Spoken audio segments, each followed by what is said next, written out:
Well, everybody, welcome. This is the Monday Night Ham Nugget Show, and I don't know where Jim is. He said he's on his way, but he ain't here right now. So anything we say about him, he won't notice until he goes back into replay, and I don't know that he's going to go back into replay to find out. So feel free to say anything you want about him in the chat. If you are new to the show, this is the show where we don't necessarily know what we're doing, but we try to do it together, and the only measure of success is that we all had a fun hangout for the night. So if you are new here and you are shouting at your screen like, "Hey, you idiot, you're doing it wrong," you're right, because I literally don't know what I'm doing. It ain't that kind of show this time. If you want to see more curated content, then subscribe to the show and see the stuff that I do on a more routine basis, which comes out a little bit better.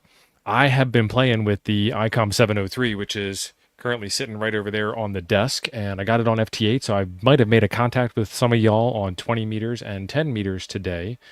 And it was a little fun because I couldn't figure out why it wasn't working. And it turns out that CI5, not CIV, but CI5, and the DigiRig requires you to get out your soldering iron and your pocket knife and cut some traces. So that'll make a fun video when we get there. The Grouch says, "Do any of us know what we're doing?" No, we don't. And James says, he never got the warning. James, it's every Monday night at 6:30 p.m. Or were you getting the warning about Jim not being here so you're not prepared to properly make fun of him? I'm not really sure. This is James apostrophe. This is his ICOM 703, and it is for sale. It comes with the Apache case that I showed in the video on the special guest Go box, which inside of the case is the microphone, the power cord, the radio, a signal link USB, and RT Systems programming cable or CIV or cat control cable. And the cable is needed to do all the FT8 stuff. I'm doing FT8 with it with a DigiRig because I've already done FT8 with a signal link on a 706, and it's kind of the same. So I wanted to do something different this time. So if you are interested in that radio, send me a message on the Discord, send James a message in the chat, look him up on QRZ, or look him up on the Toads Discord, which is linked at the top of the chat over there. Hollywood, I always hear you shouting. You're the voice in the back of my head telling me I'm doing everything. It'll be fine. Not doing it wrong, not doing it right, but it'll be fine. And that's what I appreciate about you, Hollywood. Fantastic teacher. Yes, the DigiRig. So North 49 Radio says he bought the CIV level DigiRig and it works with the other radios. That is 100% true. Dennis put a solder pad block on the back of it where you can reconfigure it for half duplex CIV, or you can unconfigure it for that and configure it for full duplex serial, cat control like the other radios use, or 3.3 volts for the Lab 599 radio, which that video, how to FT8 with the DigiRig and the 599 is going to be coming out on the channel soon. He also has an attenuator in it, and I think you cut the trace to turn it on, but I don't remember 100% which way it is. But it's a fantastic bit of kit, and you can use it with your HTs, and you can use it with your full-fledged 2-meter mobile base station type radios, or you can use it with your HF radios. I like it, and I've got a bunch of videos on using it, and I'll have a bunch more on using it because it's fun. So leave it alone. If you are using it with an ICOM radio and it was already configured for ICOM levels, then yes, leave it alone. If you are in need of configuring it, I show you in the video how to do it and how to tell whether it's working or not. But it ain't there yet. And Ken, you're right. You don't need it for your Yaesu FTDX10 because you've got a built-in sound card. But I like old radios, so sometimes I have to do with that. Tonight's show, I have a lot of browser tabs, and I'm sure you guys have a lot of browser tabs too. Let me get my screen shared out, and we'll just share the entire window. That window. Yeah, that window. And put it on the screen there for you. And so I have all of these tabs at the top, and you might think, "Oh, Steve, that's nothing compared to the amount of tabs I have." But wait, there's more. I actually have 3 other browsers that have tabs in them, and then I got so many tabs that my browser started to get slow, and what I had to do instead was make a list of tabs inside of a notepad file. And I need to do something about this because basically I'm just backing up on all of my projects that need to be done, and I have no idea. Oh, hello. Hello.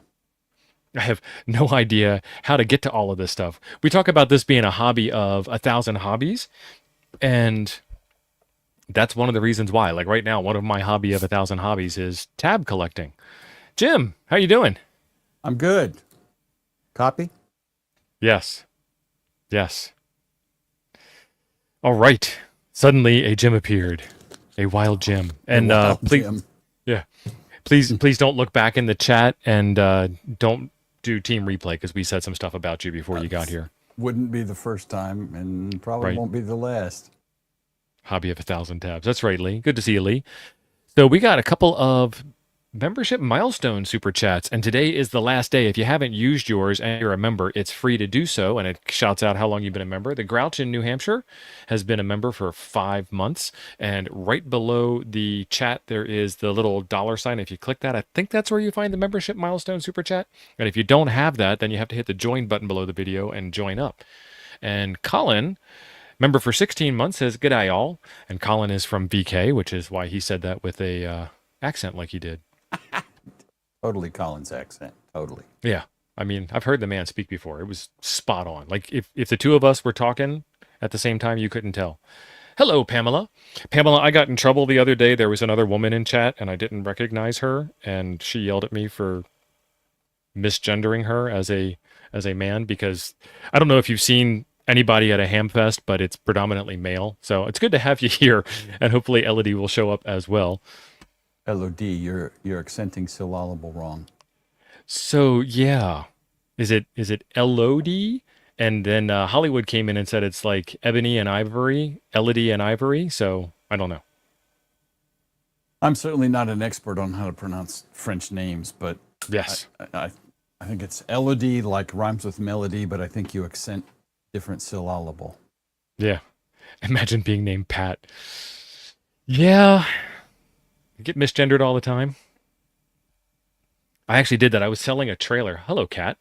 I was selling a trailer, and it was in my front yard up by the highway at my old house.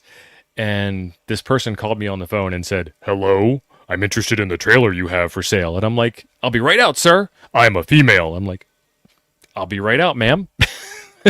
Awkward. Yeah. Just slightly awkward. It's okay. I've Stupid How thing was- to focus. How was your day, Jim? It was great. I had a phone call right before the show, and I didn't want to miss the phone call. So Oh. Yeah. So all of us, all 127, 128, me included, are like, the phone call is more important than us. Excuse me. yes, it is. Yes, it is. Okay. That's the right answer to that, by the way. All right. So we have tabs in this Wavelog. One of y'all mentioned Wavelog before. So we'll just start because this one looks like I can do it without downloading or installing anything, which is already a win. Try the demo. Bonus. Yes. Welcome to Wavelog. The demo will reset every night at 0200Z, so don't really rely on this to be your log without creating yourself an account. Log in as demo. I guess I have to type in demo. It was grayed out. See? This is why I need y'all. And no, I don't want to save this password. Okay, so I'm going to add search a call sign, WT1W, search. Sorry, but we didn't find any QSOs with WT1W. However, that person is Jim H. Jim, they spelled your name wrong. Yes, they did. Suffo's got a question. I have a quick question. Everybody's winding transformers, making 49 to 1s, etc. Why don't people use 5 to 1s? I made one recently, and it's awesome. There are people that use them, and there are people that love them, and there are people that claim that they will never work.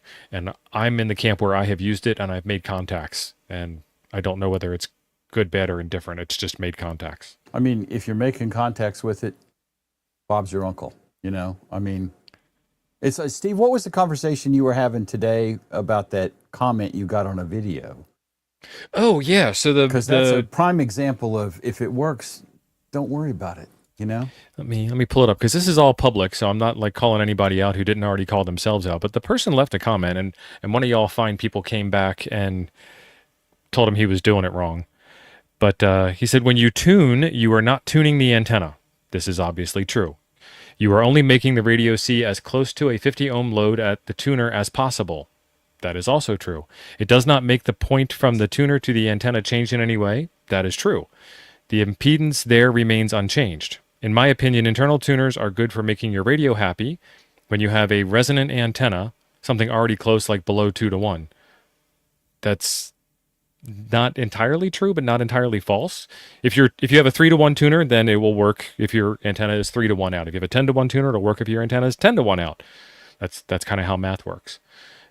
This does not mean you can't make something worse work, but you need to understand the losses you are incurring in those cases when it does not work, like when the bands are not as good as they are right now. And it's like, thank you. And the response from someone else was, oh man, please read your ARL antenna book.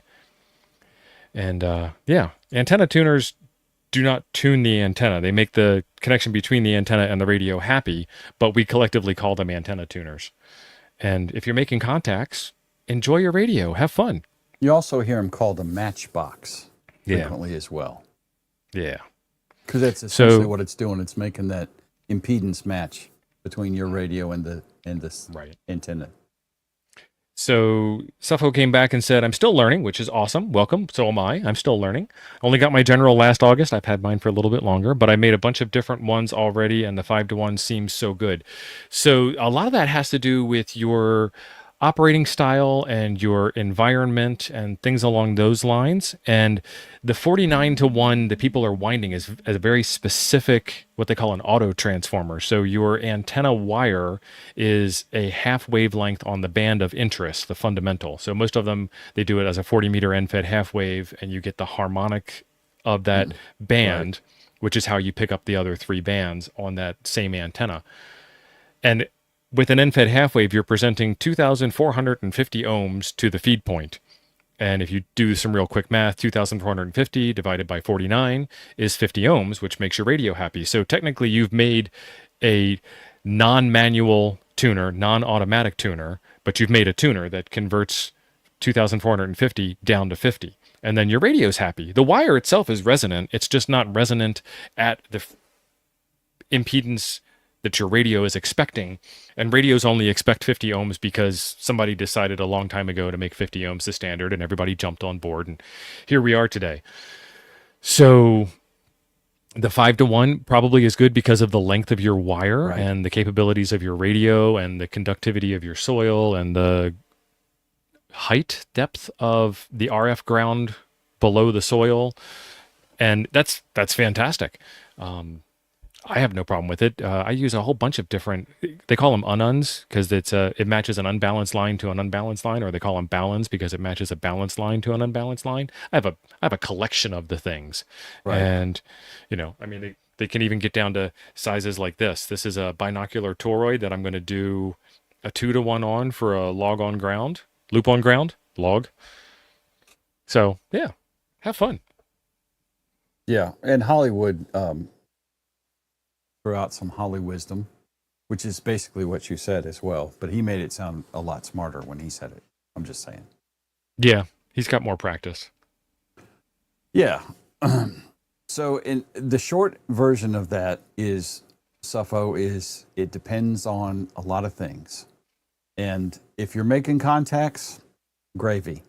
Can you maybe make more contacts with a different setup? Sure.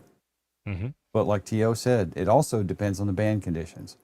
And I think the takeaway I would point out from T.O.'s explanation, besides it's spot on, is that the band conditions is where the rubber meets the road, because using the wrong transformer for whatever your setup is means you got to work harder to make the same amount of contacts potentially. So if you made 10 contacts today playing FT8 with a 5 to 1, great. And if you only make 1 today, then maybe it's time to figure something else out different. It's not that it won't work, it's just that it may not work as good as it could. And again, that all depends on, like T.O. and Hollywood are saying, it depends on the feed line impedance and the ground and the barometric pressure and what you had for dinner last night, and did you really eat that gas station sushi? Yes. Think of it like the transmission in your car. Yeah. I have an 8 horsepower motorcycle, and first gear I can actually get my big butt up a hill, and fourth gear, because it only has 4 gears, that same motorcycle won't go from a dead start up the hill. So I need that auto tuner, if you will, to make that happen, or the manual Right. tuner, or the whatever. Patrick came back with an interesting.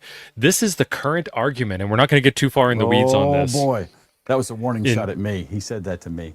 Yeah, I'm like Jim, slow your roll, because Okay, there is a person in Florida who says that this is the thing, bless his but heart.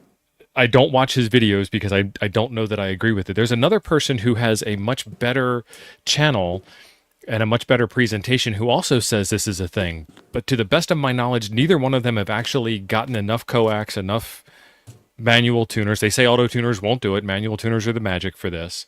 Enough unbalanced antennas and power meters to prove that this happens. So I send 100 watts out the wire through a manual tuner, and 20 watts gets reflected back Ken, at the radio, which I agree with. And then they're also saying that 20 watts then gets reflected from the radio, from the tuned tank circuit inside of the manual tuner back out to the antenna. So now you have a 120 watt signal. And the one guy says it makes like 9 or 10 trips or something. I think it's interesting, but prove it. Put the equipment on the table, put all the meters out there, and show me. well, the first time he said that, it violates the law of conservation of energy. So I'm pretty sure Newton or whoever came up with that is a lot smarter than he is. He's kind of recanted a little bit on that, and the other person did opine that some of that is lost as heat. It is not all re-radiated. Some of it may be, but some of it is also lost as heat.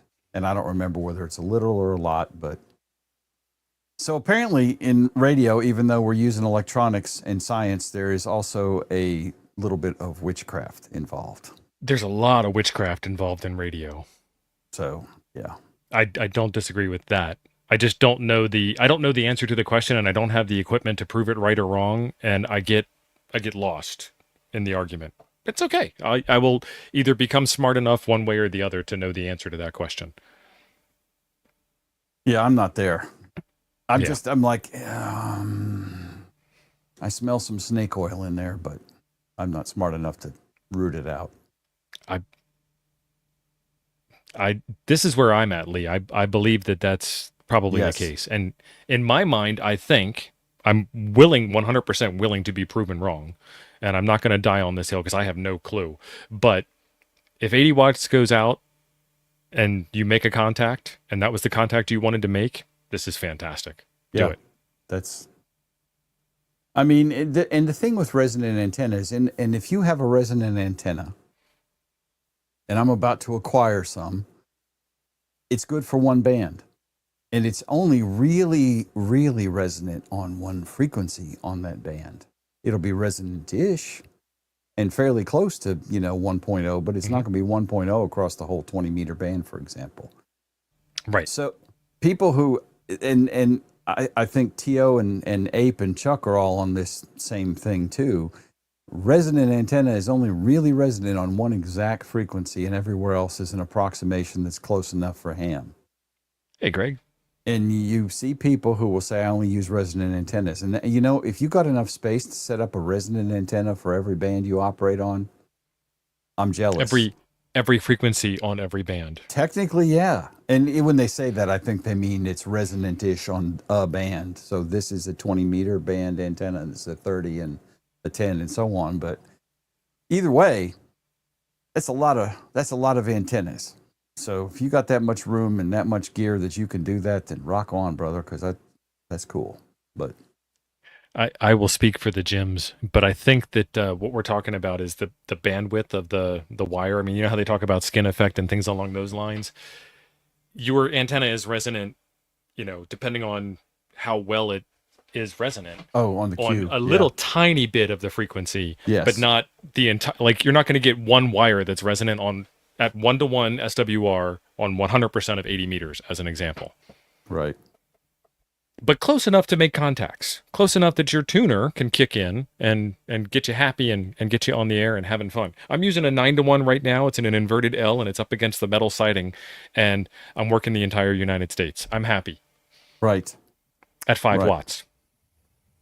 Just had to throw that in there, didn't you, QRP boy? Well, working the entire United States on an extremely compromised antenna in a compromised situation is good.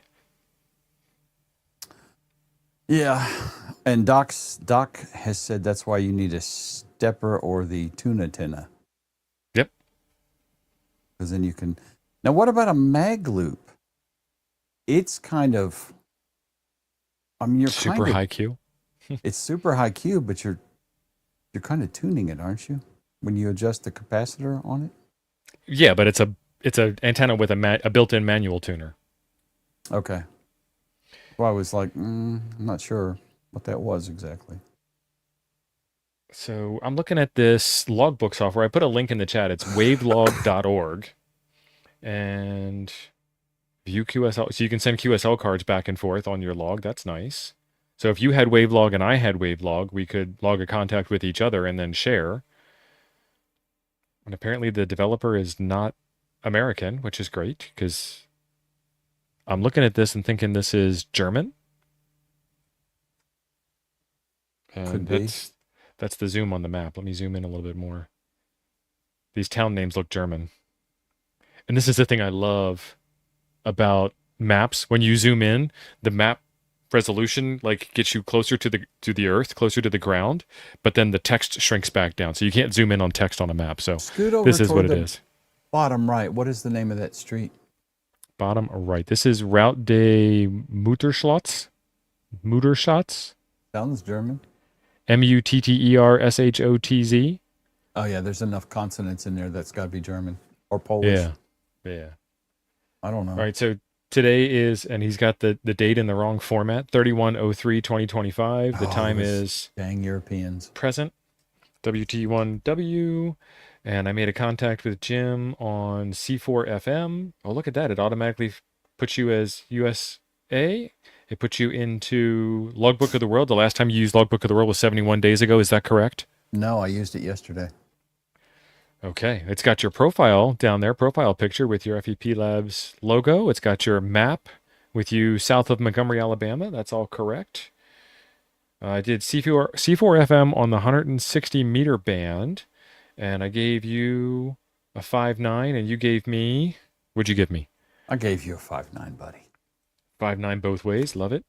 Jim H. Your grid square is EM62TE. Is that correct? Mm-hmm. Comment. Big Jim for the win. And then save. And then if I come back up here, I can search WT1W. Search. We didn't find any QSOs. I just did one. Live QSO? Yeah. Just recorded that. WT1W. I guess it's a different database.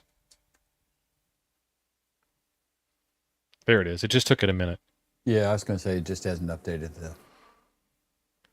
The cache. Station 4W7 EST? What the hell is that?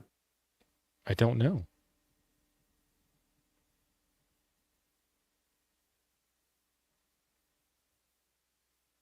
Got your email address there. Everybody spam him. Please don't. Station location. Station call sign 4WEST. 4W7 EST. I don't know what that means. I wonder if it's because you have a free account or. It could be. Oh, no, that's my call. 4W7 EST is my call. Okay. In this system. It's not, you didn't make a call with me. You made a call with the demo user, which is 4W7 Oh, EST. okay. Oh, I'm with you now. Yep, that makes sense. All right, let's do another QSO. Who do I see in the chat? Let's see. First call sign in the chat. N3WER. Is that a vanity call? Is that the newer vanity call? And let's pick the better radio mode, DMR. No. Fusion is the best, Chris? easiest digital mode. Logbook of the World. Yes, last updated 437 days ago. Chris, we're going to have to talk to you about your Logbook of the World. So this is, okay, well, yeah, some of that's because this is a demo account. Yeah. I hope, or else his database is woefully out of date, because literally I updated LOTW last night. All right. All right, Cat, you're in the way.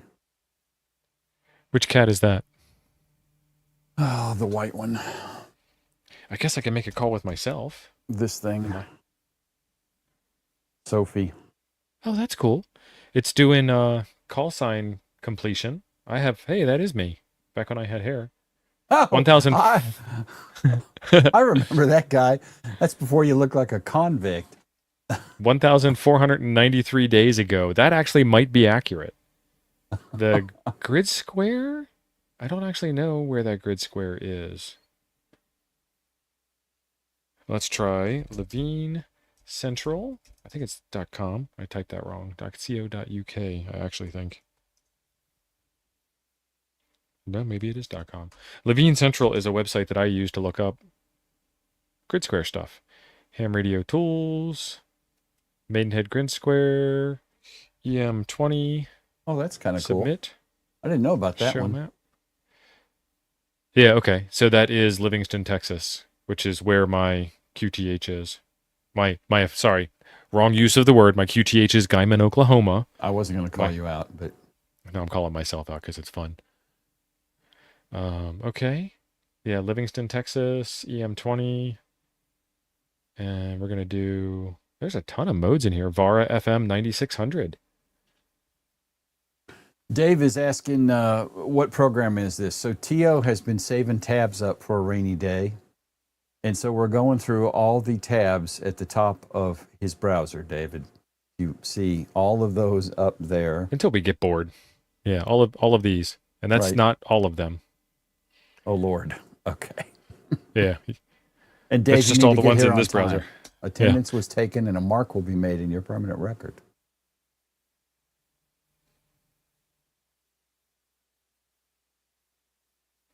That's right, James. Nuggets freeform. 6 GitHubs. Well, you see, some of these are, I mean, I appreciate the counting, but some of these are worlds, which are just the cool thing. I'm using the Brave browser for this. The cool thing about Brave is it doesn't even load the tab if you haven't gone to the tab since you've opened the browser. And if you haven't gone to that tab in a while since you have opened the browser, it will also unload it. So there's my call with myself. You checked out Station Mastery. I have seen it, but I haven't actually personally used it. And we might find that in the list of tabs. I doubt we'll get there tonight. Let's see. Awards. What do I have for POTA Awards? Dave The has been 4W7 EST. Frequency Frontiers. Oh, Dave. David, are you still on? You're on TikTok still, right? Has been a member for 24 months, and that's one, David. One. Yes.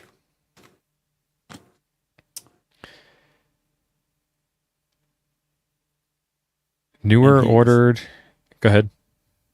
And Jeff, Kansas Jeff, which is his tombstone cowboy name. Kansas Jeff Yes. has been a member for 9 months. Thank Well, you, out of Jeff. all the Jeffs, Kansas Jeff, Sawtooth Jeff, Buckeye Right. Jeff. Right. I was going to say Hillbilly Jeff. That's what I call him, but he's actually Bibs. Bibs is what we call him because he wears those overalls all the time. Gotcha. Anyway, Dave, if you could send Jim your TikTok channel, we can drop it in the chat for everybody to go over and see. And while Jim is doing that, Matthew, KD9WSD, member for 22 months. Happy Monday, guys. Matt, thank you. Happy Monday to you too, my friend. Yeah. And N3WER, the person that I just made a contact with, said, by the way, ordered an iRadio UV98 Plus. Awesome. Is that a Baofeng clone with an iRadio name on it, or is that something else? 18 to 60 megahertz HT. Ah, that is a big HT.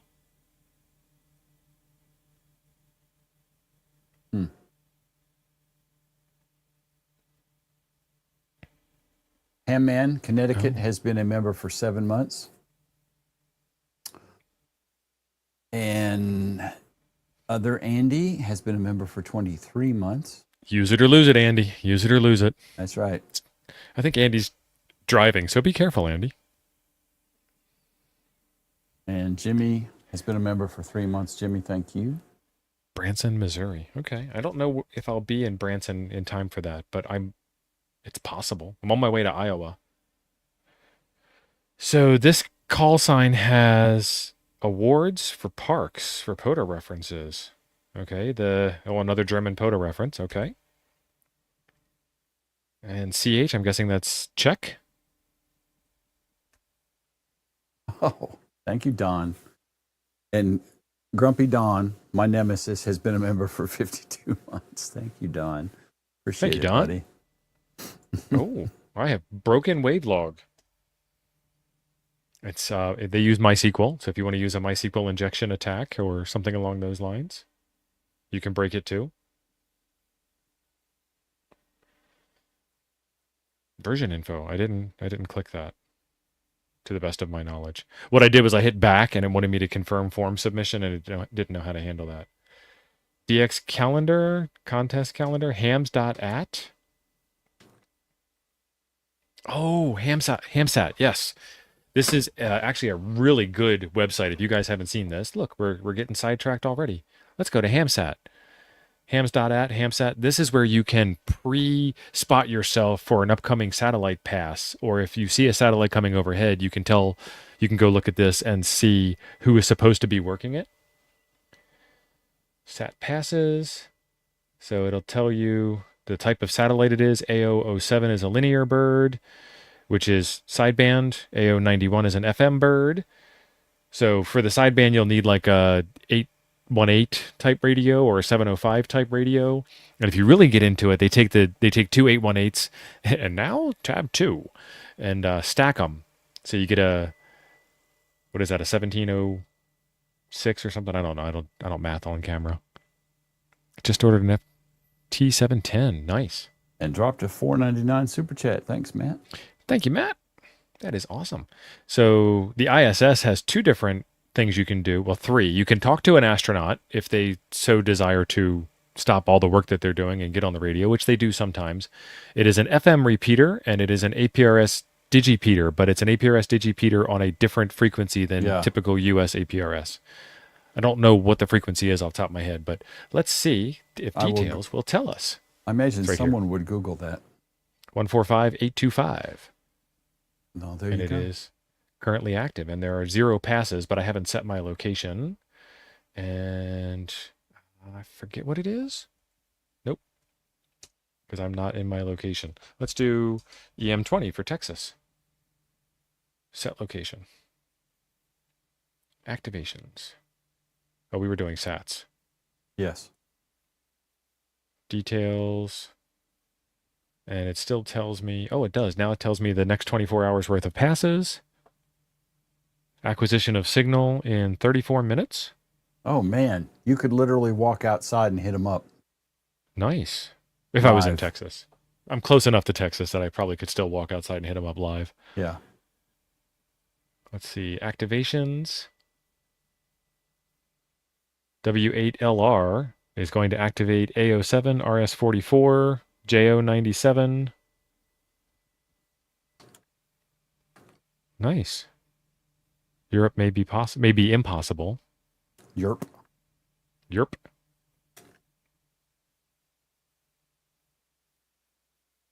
Yeah, so this is sorted by how long it'll take before they come up. So 14 minutes, 19 minutes, 34 minutes, 39 minutes, 45 minutes, up to 5 hours away, and then I can load the next 6 hours.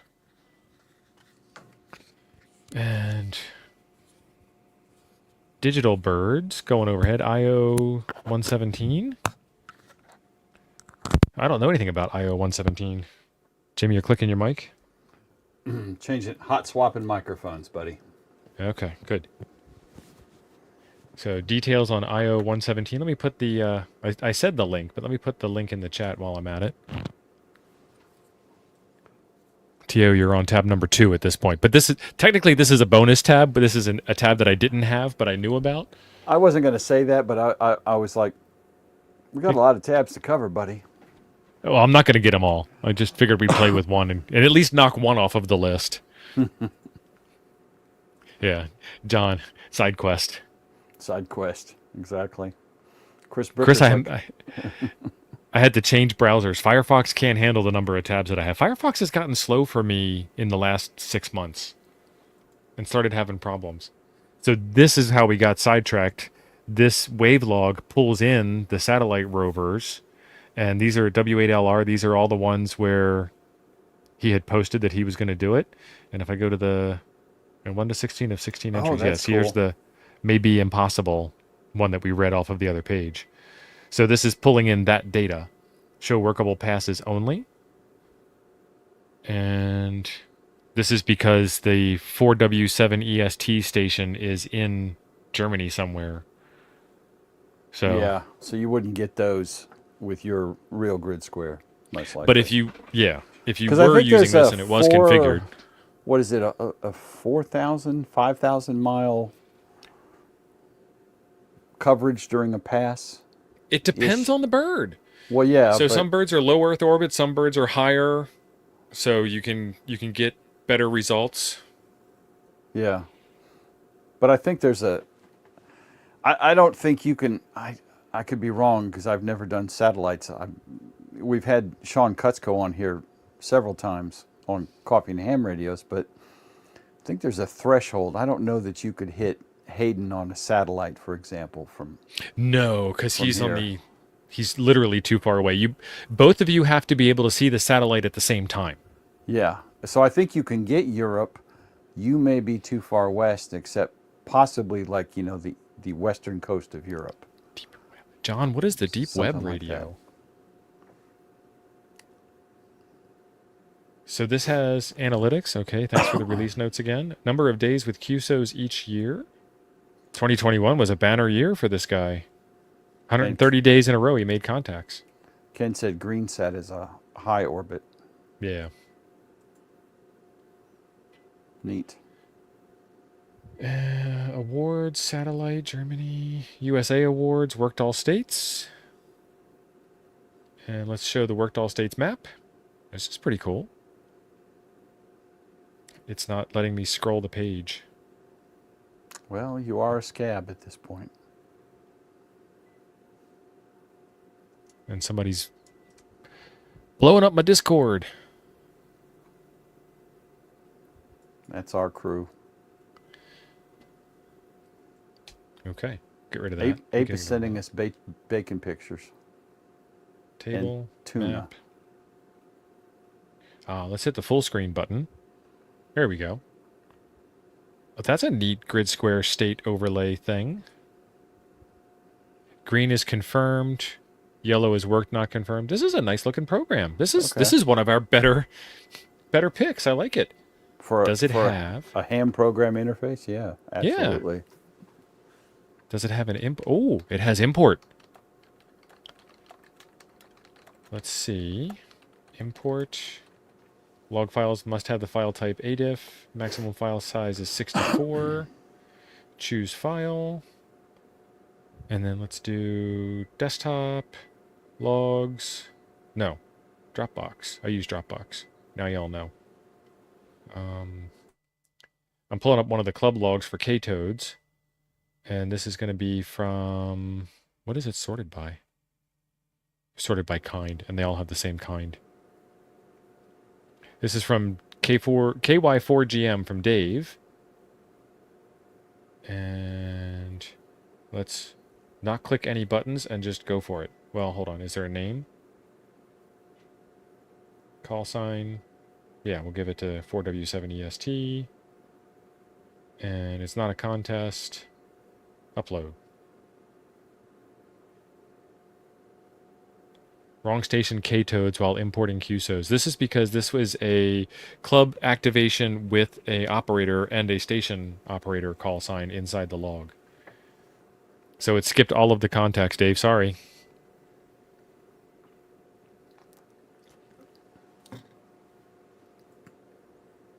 Oh, the QSOs have still been added. So this might be a thing where they just don't have club calls and also station operators at the same time in Germany. You have multiple logbooks. Nate's saying it won't, and that makes sense. It won't import the contacts because they weren't for the demo user. That makes sense, Nate. I can agree with that. Yeah, that's got to be it. If you hacked Dave's log file and changed it to the demo username, it probably would. I was actually really just looking to see that it could be done. I can fix all the rest of that stuff later. So yeah, because I mean, a logbook that I can't import my old logbook from, nope, Right. not switching. Negative, Batman. Now, what do they charge for this? Let's go back and look.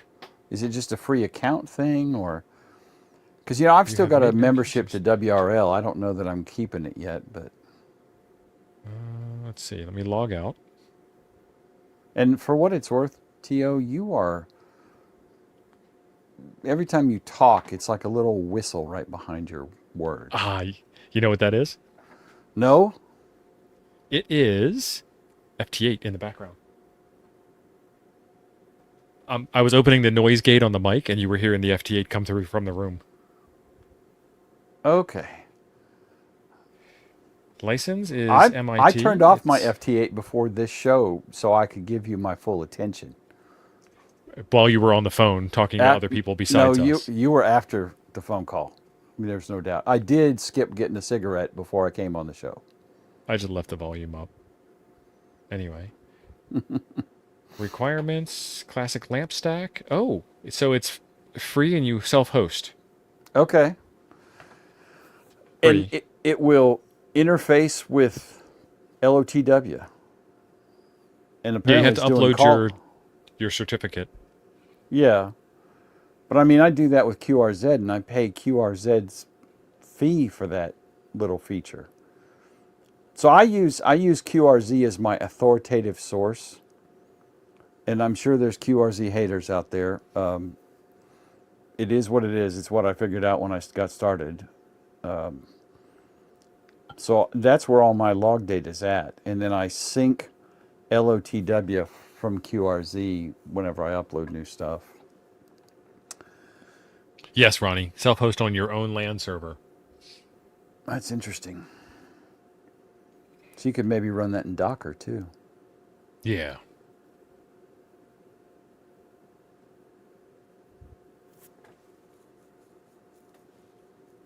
It does have a alternative easy start with pre-built Docker image, so you're ready to go with that. Oh, Oh, hell yeah! That's worth fooling with. We need to do that on the show, buddy.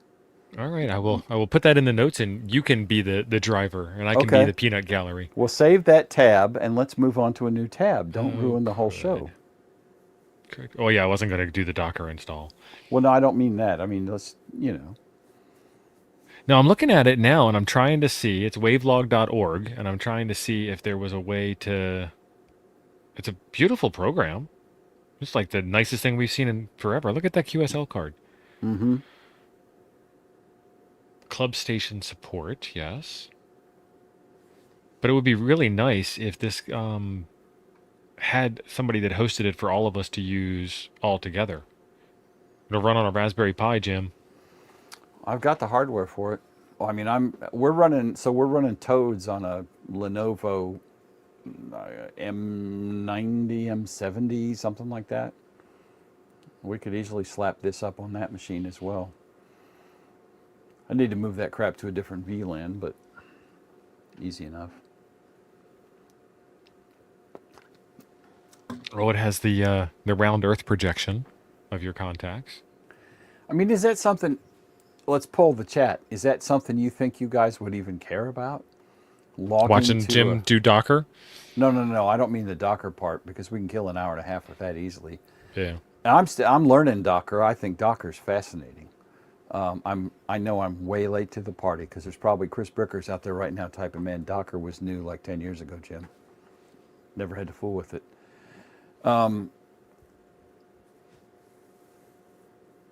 You said self-hosted. We could host it. What is that something anybody would want? Well, the question then is if it's self-hosted for the Toads Club, as an example, and all 173 of you wanted to use it, I guess you would have to stay out of my log. I don't know how it demarcates security, slices and sandboxes and stuff. Dom was asking if it can be run on a Mac. I don't see any reason why you couldn't run it on a Mac. It's all open source and all the stuff that it relies on. It's a lamp stack, so web server, Yes. MySQL, and Right. some P language, Perl, PHP, Python. Well, Don, if it's Docker image, right, you should be able to run it on your Mac because you can run Docker on the Mac. Yeah. Because I have Docker on my M2 back here, not the one under the trash can, which you can't see, but Features. Let's see. Multi-operator. Multiple operators, multiple stations, but that's club call. So it's like everybody working field day. Oh no, there's an account. There's an account link there. So maybe, Hmm. yeah, it would be worth playing with. If I were you, Jim, and I'm not, if you want to do Docker, that's cool. We can do Docker. But if we were going to host this on a Raspberry Pi, I wouldn't want the Pi and then a layer of abstraction to slow it down, and then all the applications running inside of that. Well, So fortuitously, and that means lucky, I have a whole nother Lenovo right here. nice. Is that the one you got at Orlando? Yes, it is, as a matter of fact. Cool. It's all janky, broken up. What's going on there? I had it apart because I upgraded it. Okay. That was the power supply sliding off of it. Is the thump you heard? But I think this website that we're looking at now is the Packet Radio Map. because you know how close Don and I are, and how much we agree on everything. Not. I'm like, Don, I'm not buying any more Raspberry Pis. I'm over Raspberry Pis. I mean, I still have several, but a bunch, but that thing's a beast compared to a Pi 5. So Yeah. So I went to the link I put in the chat, tprfn.net, and this is a map of all the Packet radio stations in the area, and you can pick the different 200-mile near vertical incidence skywave markers. You can pick what you want to look at. HF network hub stations is what this map is. now, see that we should have had that a long time ago. I brought it up back then, but there is a way on here to look at different maps.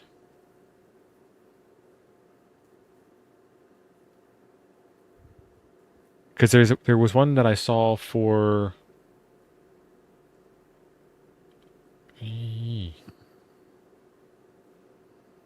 There was one that I saw for like 2-meter packet radio. And maybe this isn't it, but this is TPRFN. Live map link. This is like the All-Star connection.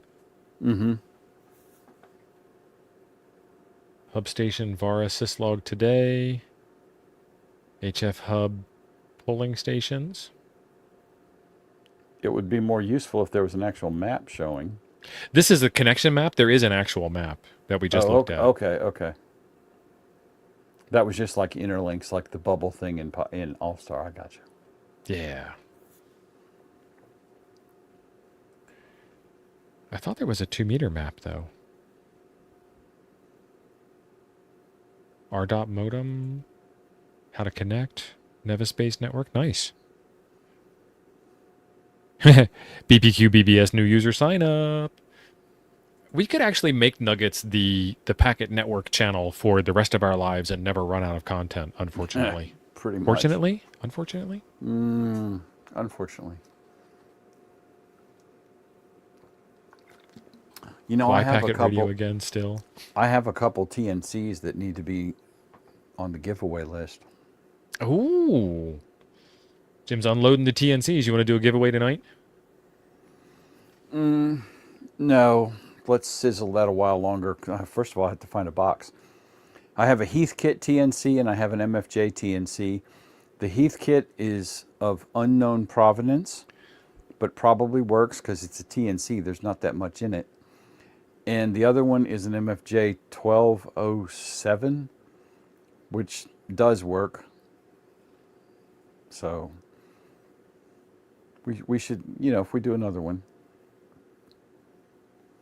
So Grouch is asking if I'm bookmarking these tabs. I don't do bookmarks because they're, what do they call it? Ephemeral. They disappear when you change browsers or change computers, and I've never gotten in the habit of doing bookmarks. I put it in the bookmark folder, and out of sight, out of mind. I never see it again. There's no reminder that it exists. I just Google stuff. I mean, I keep bookmarks. The stuff that is on the bookmark bar is what I might actually use, day to day. Once it gets off, once it might get moved off the bookmark bar, I never go back. Yeah. Hardly ever.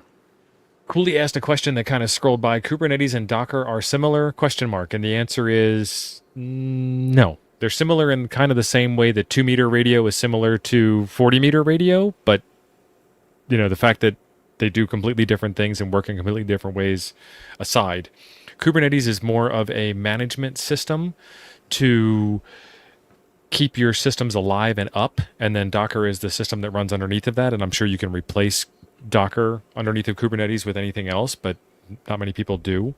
The idea with Kubernetes is that you make an application out of what's called microservices, and let's say one of those microservices is your server automatically looks up your location based on the reverse DNS that your IP address has and determines that you're in Oklahoma and starts presenting data to you in Oklahoma. That microservice disappears, goes down, goes offline.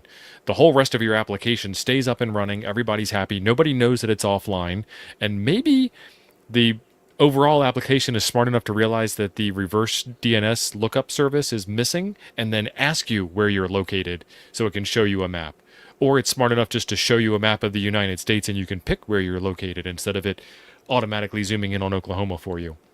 It's a very, very high level overview because this isn't a Kubernetes podcast. But, I didn't even know what Kubernetes was because I'm not a programmer, mostly. It's actually more operation stuff than programming. You program in it, and then Kubernetes keeps the program alive. I hate to admit this to you people, but I did install the free Pascal compiler on the Mac the other day. And I have now successfully compiled a functional program that does a thing for me at work in Pascal with a Mac. Nice. It's yeah. Me and my minion are the only two people who ever use it, so there's no documentation. But I was feeling my Turbo Pascal. It was starting to come back to me.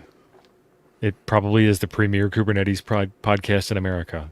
Number one, it's probably the best, and number two, it's also probably the first. And only. Yeah. And then where did it go? Oh, John, go ahead. Yep, that is correct, Don.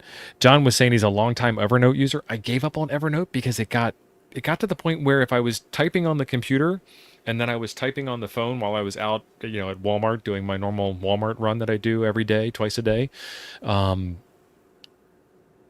it would create a duplicate note. And now I've got another problem that I need to solve. So I switched over to Joplin, and Joplin got worse. And now I'm actually just using a folder synchronized in Dropbox, and I have a Markdown editor on the computer, and I have a Markdown editor on the phone. And honestly, I only edit one note in both places. So, yes. I use the Note app on my phone. Kubernetes is, in fact, Greek. I used to use pen and paper, but it's hard to search. So back to tabs.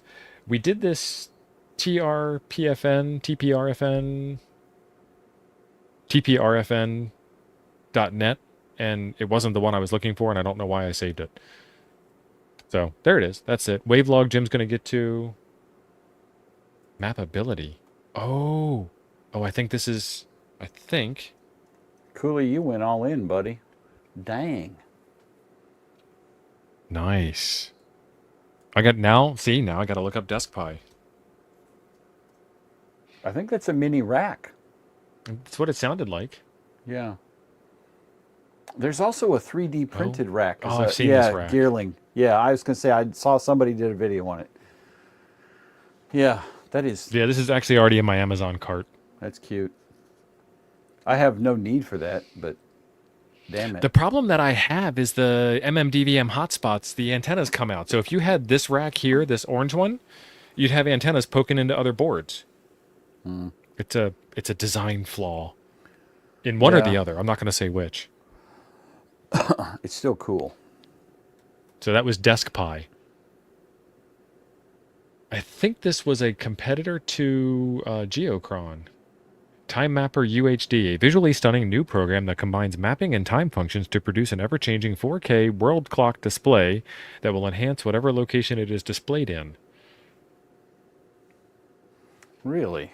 Is that a program or a website? It is, I believe it's a program that you download, but I haven't gotten that far yet. And I had it There we go. Still zooming in. Downloading. I'm on it. I'm finding it. Software. It's mapability.com. I'll just drop a link in the chat. I got it. Well, now everybody else has it. You got it too. Software, screenshots, help guide. How about like download? It's only for Windows anyway, so you can't. Oh, I can't use it. I have one Windows machine and it has been off for months. That was something that was the other thought process for Nuggets tonight. I wanted to take my x86 laptop and put Linux on it, which it's easy enough to do because it's right here. It runs off of the USB stick. And then I was going to do Wine to see if the ancient ham radio programming software would work, like the ones you get for the Chinese radios. I know the one for Icon will because I did a video on the CS705. It'll work under Wine, which means your CS2730 will work under Wine also, Jim. Cool. But can all the rest of them run? And then I can just get rid of Windows altogether. I've ran. What was the?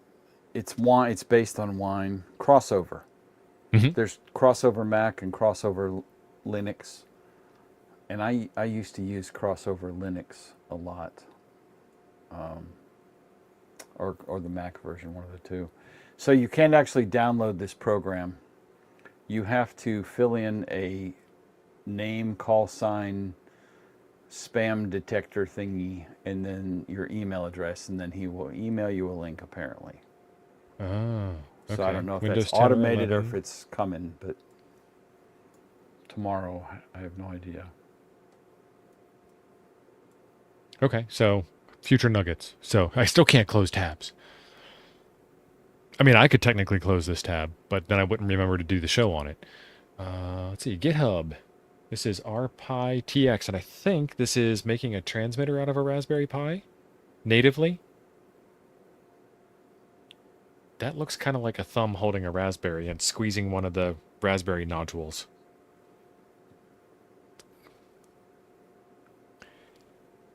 How will I run 1990 DigDug? I'll run it on a Raspberry Pi, of course.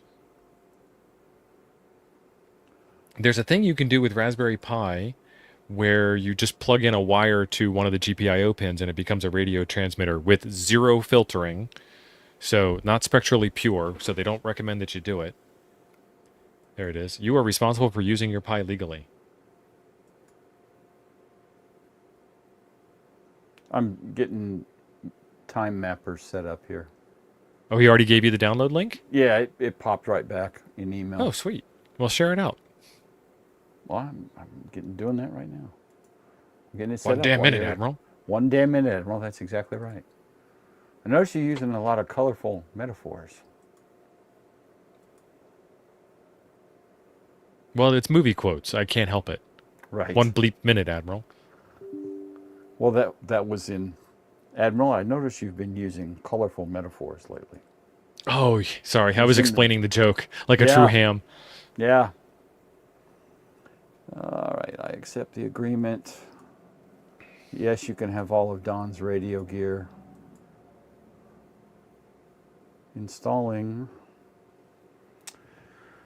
Almost there. So this would require that you have a Raspberry Pi, that you get the wire, that you have a bandpass filter.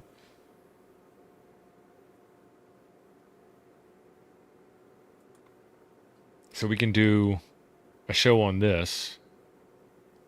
And I think I have almost all the parts to do this.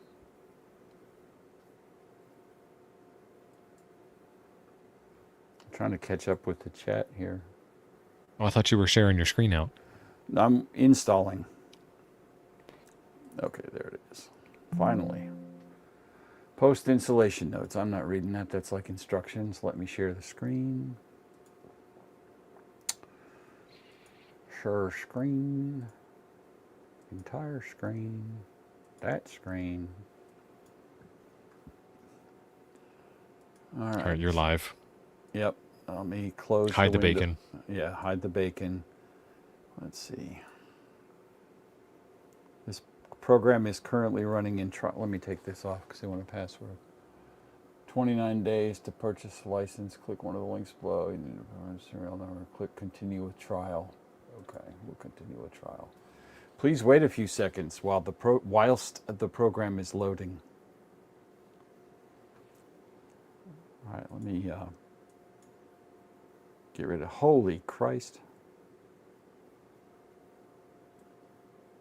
All right, how well is that showing up over there?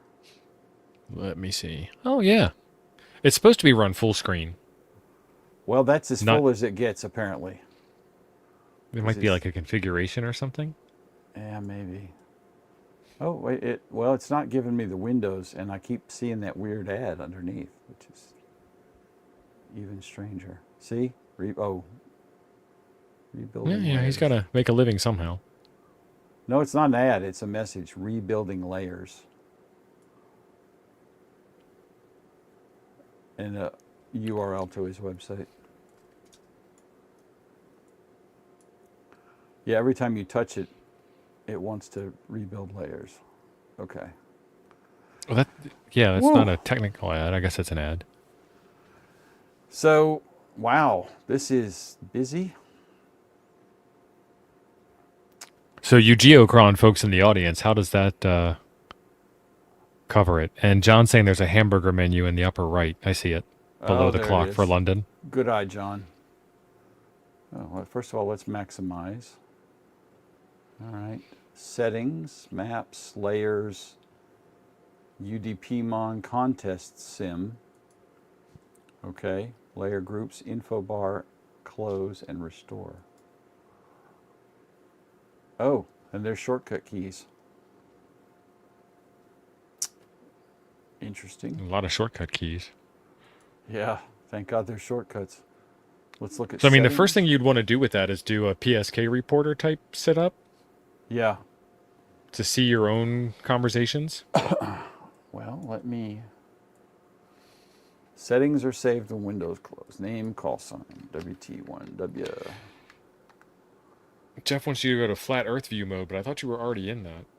Looks pretty flat. Well, that's Mercator mode. No, I'm not 221 meters. I'm 80 meters, probably, something like that. Latitude.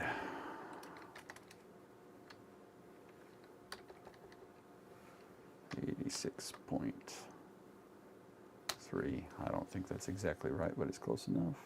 Can you see if I'm getting out on FT8? Glenn wants to make it all about him. Glenn, when I figure out how to work everything here, we'll let you know. Time zone.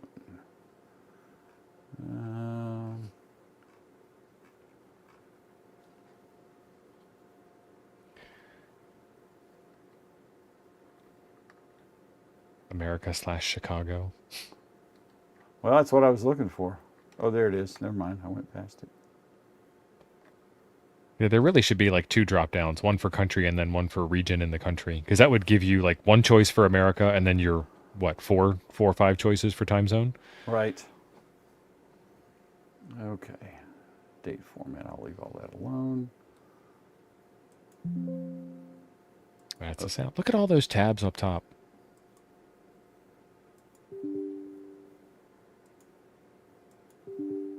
There's a lot of choices. Ham logs, ham radio, map features. Style. Date time. Clock type. Let's go to digital.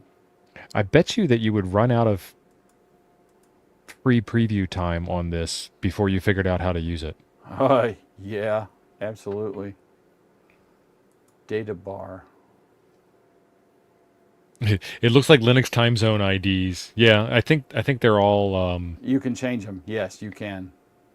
where it says where it says America/Chicago as an example. I think that comes from an upstream thing. I'm downloading and updating US ham positions. Uh-oh. Gonna know where we all are. Now I have to process it. I have no idea what this thing is doing. We're parsing. Well, the fact that this is Windows is I'm out. Well, it looks like a beautiful program. If we can debizify it. Well, yeah. Your challenge would be to get it to run under wine. And you have a M series Mac. I don't know if you can run Parallels on M series Macs or not. You can, and then you're doing hardware emulation on top of virtualization Okay. because the x86 instruction set doesn't exist inside of my computer anymore. You can run ARM Windows, but then your program needs to be written for ARM Windows, For compiled ARM for ARM Windows, Windows. yeah. I don't know. To me, that Right, just Nate? seems not like a good plan. ARM Windows. Right. The last thing we need is Windows in control of ARMs.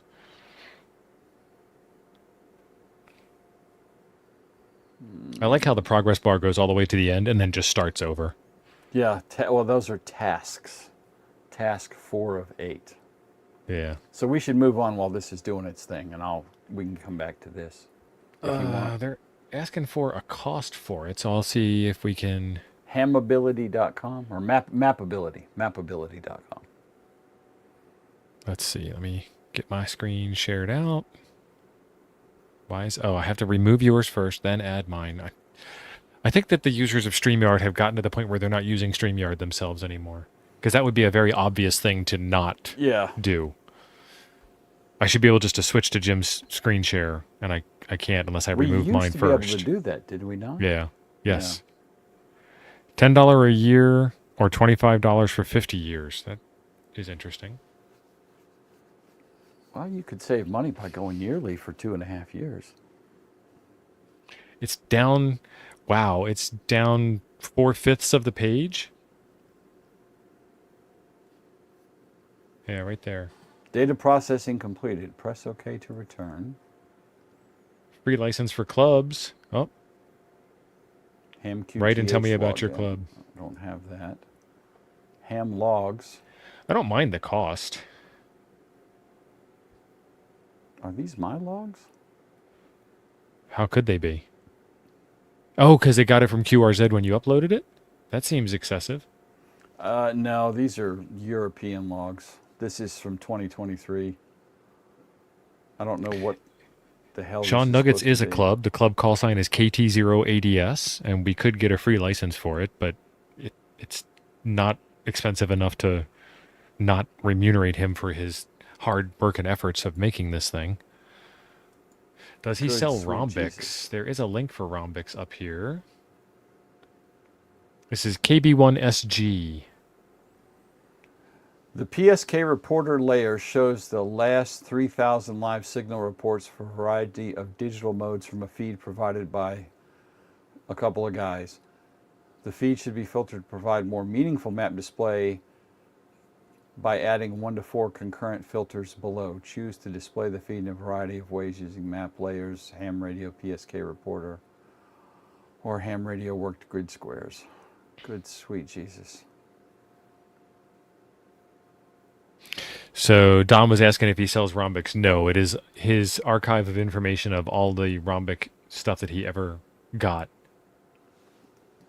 This is would take up the rest of the show at least for me to work through all this. We need to come back to this, maybe a combined show with this and something else.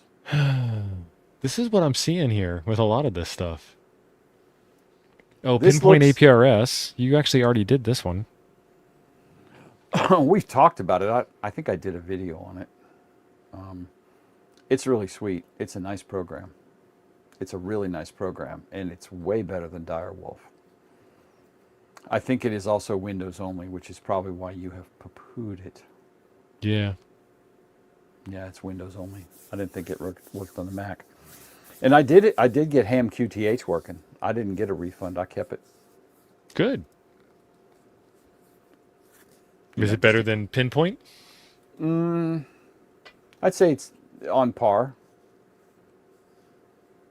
I think the interface is a little weirder in a couple of places, but that's just me being nitpicky from hanging around you. It's got 2 screenshots, built-in maps. Windows 7, it runs with the proper version of Windows, the last good version of Windows. Right. Not the best version, the last good version. What do you consider best version? XP? Oh, I don't know. I was just making sure nobody in the chat argued with me. I know how y'all are. Oh, I like Windows 7. I liked Windows 10. 8 dot anything was an abomination. Yeah. Windows 10 is fine. Windows 11 is fine. Use it almost every day, one way or the other. From a Mac. I started using Mac OS with Mavericks, and I just really enjoyed it because it stays out of my way. I have a menu bar at the top that never moves no matter what application I'm in. And then this is the APRS wiki page. I don't know why that's up there. That can go away. This one is the Bluetooth KISS TCP server. That requires setting up hardware. AZVHF, Arizona Weak Signals Nets and Activity Nights. This is when I was in Arizona. We never got around to doing this before I left Arizona. Tucson, Phoenix. Upper sideband, 144.250. It's a weekly swap net for buying and selling ham-related goods.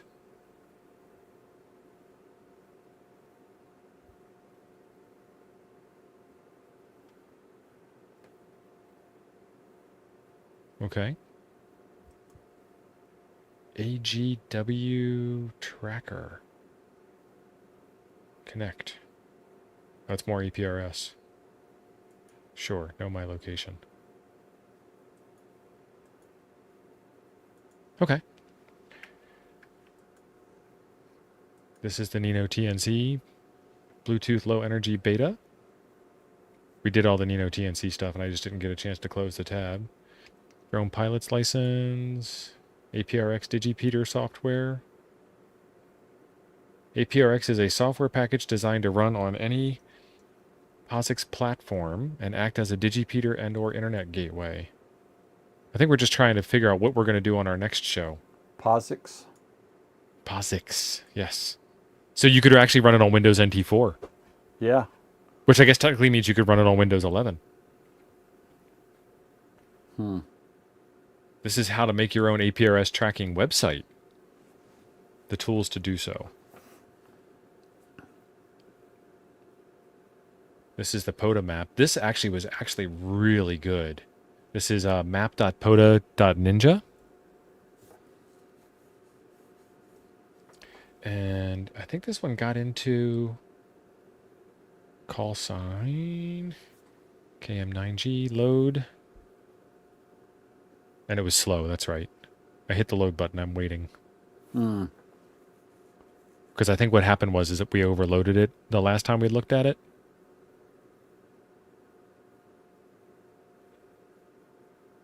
And I was like, it doesn't work for me.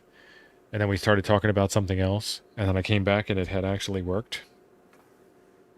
And I've already hit the reload button and hit the load button again. OS 9. Man, when I was a long time ago, I was invited I worked for the state of Alabama for the Department of Education. And we had a bunch of Power PCs and Power Macs and Quadras and whatever the hell was current back then, well pre-OS 10.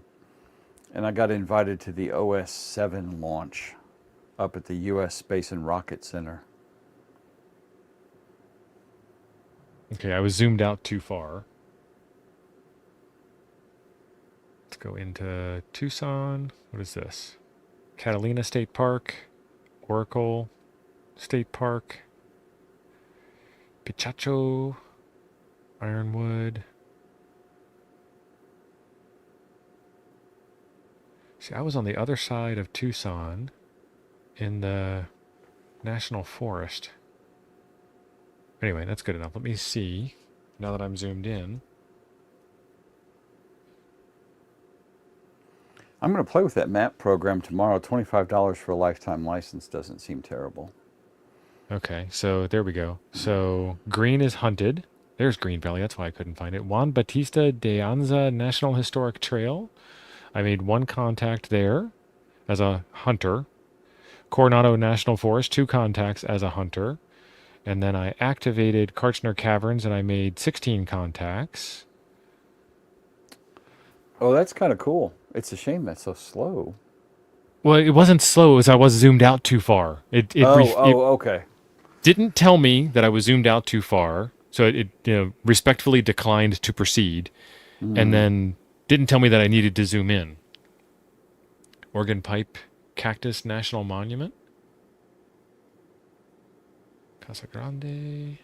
So as I move around, it's giving me stuff. This is Kofa out of Quartzsite, so 31 contacts at Kofa. Let's zoom back out again and get over to Huntsville, Alabama. Data loading.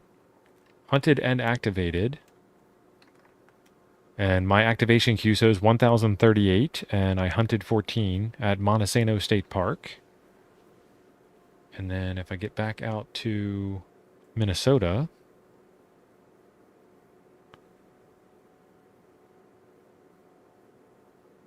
see now it says data loading. Please wait. Holy moly. And there's 2 parks there.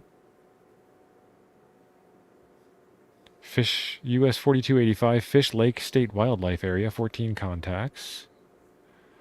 Governor Knowles State Forest, 11 contacts.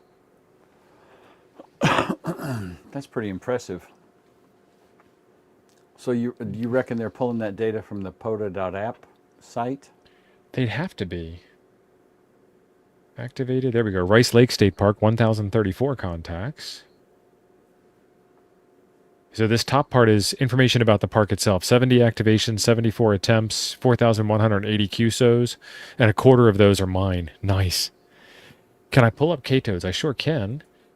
KT0ADS. Load.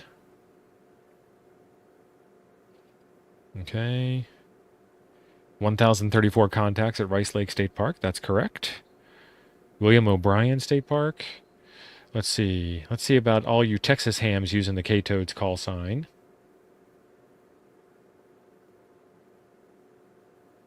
I'm zoomed out too far. Map.pota.ninja. Holy So- mackerel. Well, gray is no activity. So those Okay. are all the parks in Texas. Okay. Can you filter Activation those off? QSOD 65. I don't know. Filter layers all parks. Okay, so I turned off all parks. Now it's just call sign activity. That'll make Okay. it load faster. Yeah. Washington on the Brazos. This was me, 44. Galveston Island. This was me, 63. Guadalupe River. I think that might also have been me. Yeah, that was me near San Antonio. Lake Livingston was me. Huntsville State Park was probably me and K8MRD. On the same day, no less. Hamstick. Nice of you to show up late. Oh, hey, Dean. Good job. Lake Arrowhead State Park. That was also me. I did a lot of park activations. I spent a lot of time in Texas for only living there for the last 3 years. There's Enid, Oklahoma. I know some people in Enid. One of them's in the chat right now. Hunter QSOs. Lake Elmer State Fishing Lake. Do I not have an Oklahoma?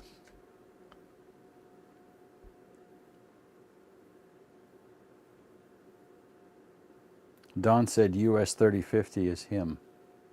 Okay. Sequoia State Park, Oklahoma. Okay, good. Let's do US 3050 Yeah. and get rid of me. We found US 3050. No.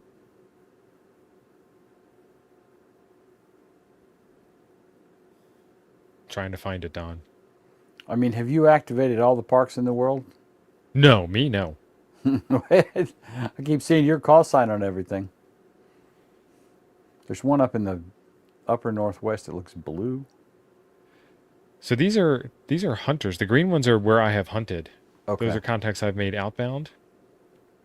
Lake Arrowhead State Park. Don, US 3050. Why did that not work? What's that See, one I would out assume it would be in the east? center of the map. What's that one east of your rat? East. All the way down here. No, up. Well, that was southeast. Yeah, I know, but I didn't say southeast. I know. Well, there's That this one here, that one. What is that one? 3059 Tyler Okay. State Park. Okay. It might still be keeping my name there, and it shouldn't be. N5 SKT US 3050. It's probably trying to stop doing that. I don't know why it did that. N5 SKT. N5 SKT. That's a bug. I typed in N5 SKT and I pressed enter, like one would do when they're typing into a form field to submit the form, and it didn't submit. It gave It you just the finger. It just cleared. And then very quietly, very disrespectfully, willful disobedience.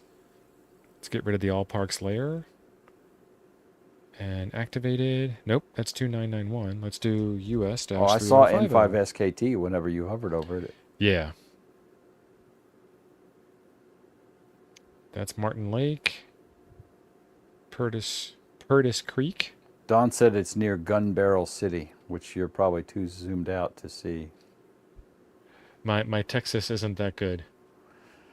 He also said it is an activated park, Yes. So it's either going to be green or blue. so that didn't help. Ah, find. See, it centers. Bricker said he can't get it to keep a call sign either, so it's not just you. Oh, it is Purtis Creek State Park. I don't know why I was clicking on it and reading the name and not looking at the park number. That's my fault. That's on me. It is centered. And it is near Gun Barrel City. 152 activator QSOs, 1 hunter QSO. Nice.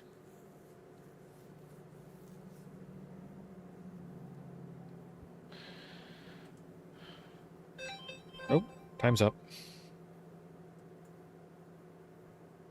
Your French fries done? Yes, time for me to go get my dinner out of the oven. I have a fine filet mignon baking in the oven right now. We had leftover meatloaf, but her meatloaf is pretty freaking awesome. She makes it with Italian sausage and ground beef.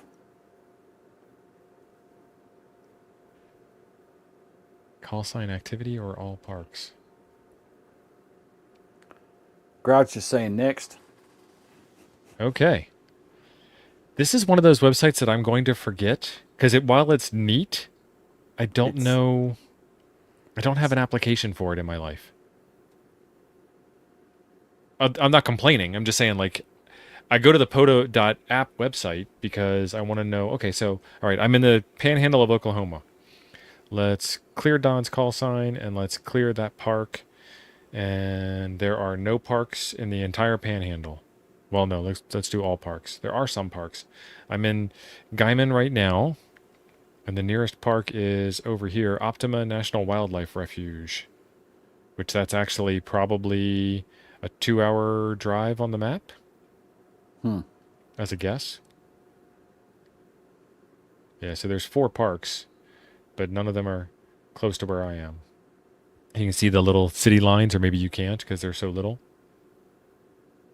So that's a city block for reference. That's the entire city of Guyman for reference. And then that's where the park is. So, yeah, about 2 hours, I guess. Too far. Too far to Poda. I can't upload my logs here. But it's neat. I like it. Built and maintained by R Effing Around. Effing Around. I like it. On Instagram. I think I might actually know those people. N6NRD. That's James. I do know those people. Huh. Small world. Yes. Hi, James. We've met them. No, that's the other James. That's Ham Radio Adventure guy James. Yeah. I recognize the accent. Yeah, you could hear it from the picture. All right, cool. So that is map.poda.ninja. Let's close that one and go to the next one. Edmond Amateur Radio Society.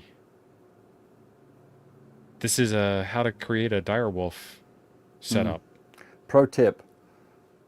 Go to chat.gpt or gemini.google.com and ask the question, and they will fix you right up. How to set up Direwolf? Yes. I had to debug mine because I had rebuilt the machine it was on. And I did save the config because I'm a knucklehead. And I had it part of the way, but there was a couple things I was not sure of. And rather than read documentation, I asked the Goog, and the Goog said, oh, yeah, you need to fix this, this, and this. And then after that, I was so 28 inspired, minute I drive. went and fixed the bugs in the Toads website, the YSF Toads website, Nice. which is PHP, which I have no idea what the hell I'm looking at in PHP. So Sometimes the AI is shockingly right, and sometimes it is shockingly wrong. mostly when I ask it to draw an AI picture, that's when I get weird stuff. Like for our Oh, show you? this past Sunday, it kept Yeah. drawing you with 3 arms. I have 3 arms. I just don't share it with people. Right. Oh, they're all correcting me about how far away that park is. I didn't think it was no 2 hours away either, but I'm not looking So at I the map that looked. close. I looked on POTA.app. I went to map. And I allowed my location. And I did this. More info. And I copied the lat long. Went to Google Maps. Did that. Crop circles. Yeah. Literally. Directions from here. Huh. Okay. 18 minutes away.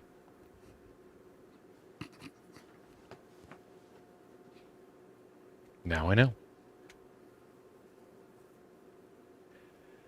So that's a document on setting up APRS with Direwolf.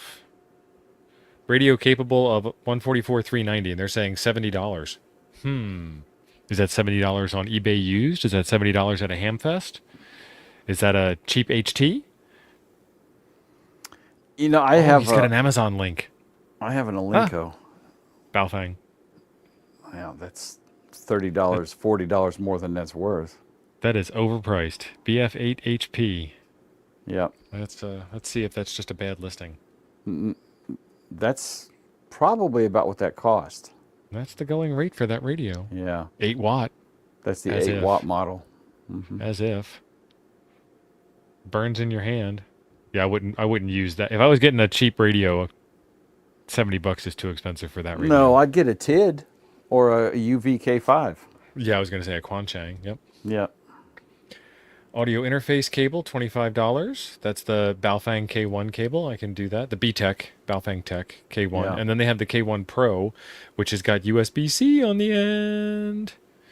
And then a little sensitivity adjustment on it. And then the K connector. So for modern, $35, $25. Okay.